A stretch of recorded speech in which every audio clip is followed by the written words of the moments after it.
Boa tarde, terceiro ano A. Hoje a nossa aula é de ciências e hoje é dia 27 de outubro de 2020. Vamos à nossa aulinha? O assunto da nossa aula de hoje são rochas e solos. Rochas. A crosta terrestre é formada por uma grande variedade de rochas. As rochas são formadas por minerais. Algumas são formadas por apenas um mineral, enquanto outras são formadas por dois ou mais minerais. Abaixo nós vemos a imagem de algum desses minerais. As características das rochas determinam os diversos usos que elas podem ter. O mármore, por exemplo, é uma rocha muito usada para fazer esculturas.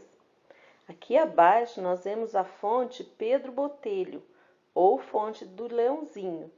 A fonte está localizada no Parque José Afonso Junqueira e é caracterizado pelas águas alcalinas, bicarbonatadas, sulfetadas e hipertermais. O local leva esse nome pela existência de um chafariz esculpido em mármore que tem a forma de um leão. Vocês conhecem essa fonte? Outras rochas são constituídas por minerais de importância econômica, como as que têm ferro e alumínio, que são extraídos e transformados em produtos, como panelas, latas, peças de veículo, etc. Aqui ao lado nós vemos o carregamento de bauxita na CBA em Poços de Caldas. A bauxita é uma rocha de cor vermelha, utilizada na produção de alumínio. O solo onde plantamos nosso alimento e onde vivem muitos seres vivos é composto de fragmentos de rocha, parte mineral, de restos de organismos, de ar e de água. A parte mineral do solo é resultante da transformação das rochas, que ocorre no processo de formação do solo. Esse processo leva milhares de anos para acontecer. Os solos podem se originar de diferentes tipos de rochas e passar por processos de formação diferentes. Por isso, existe uma grande variedade de solos. Abaixo nós vemos o solo arenoso, o solo argiloso, o solo calcário e o solo humoso. Etapas da formação do solo. Primeiro, os componentes da rocha estão bem unidos, formando um grande bloco. Depois, a ação de diversos fatores, como a movimentação da água e a variação da temperatura, provoca rachaduras na rocha. As rachaduras vão aumentando de tamanho e pedaços de rocha se soltam. Alguns organismos se instalam no solo em formação e também contribuem para a transformação da rocha. Folhas, restos de plantas e de animais, fezes, peles e ossos misturam-se à superfície do solo, enriquecendo-o com nutrientes. O solo com mais nutrientes favorece o desenvolvimento de novas plantas. O processo de transformação do solo é contínuo, ou seja, ele não tem fim.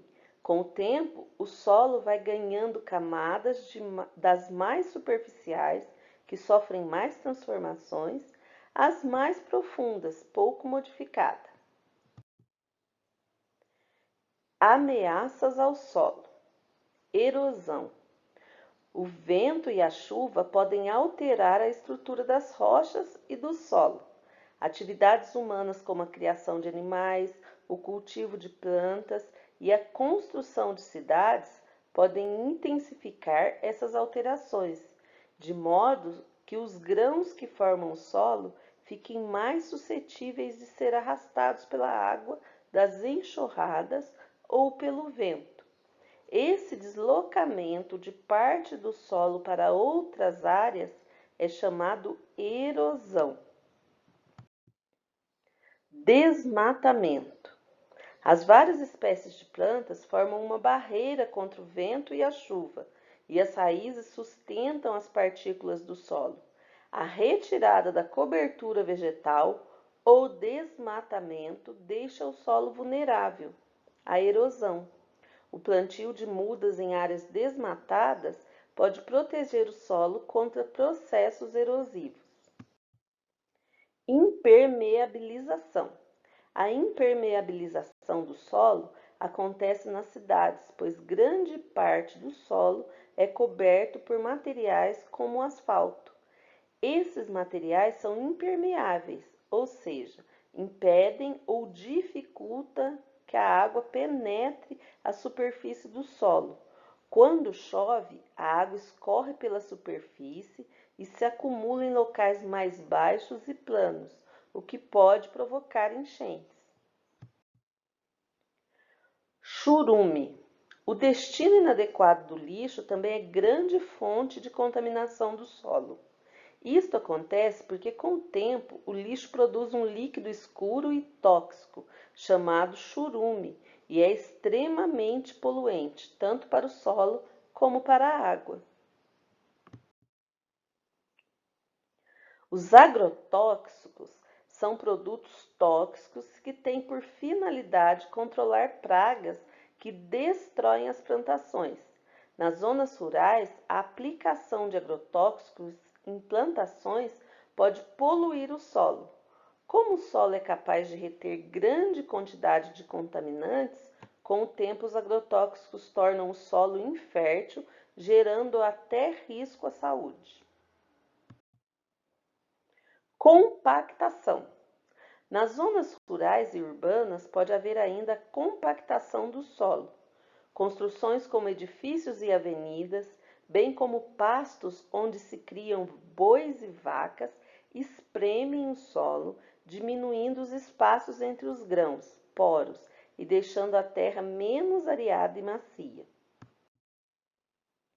Aqui nós vemos um infográfico, esse desenho, que mostra as funções do solo.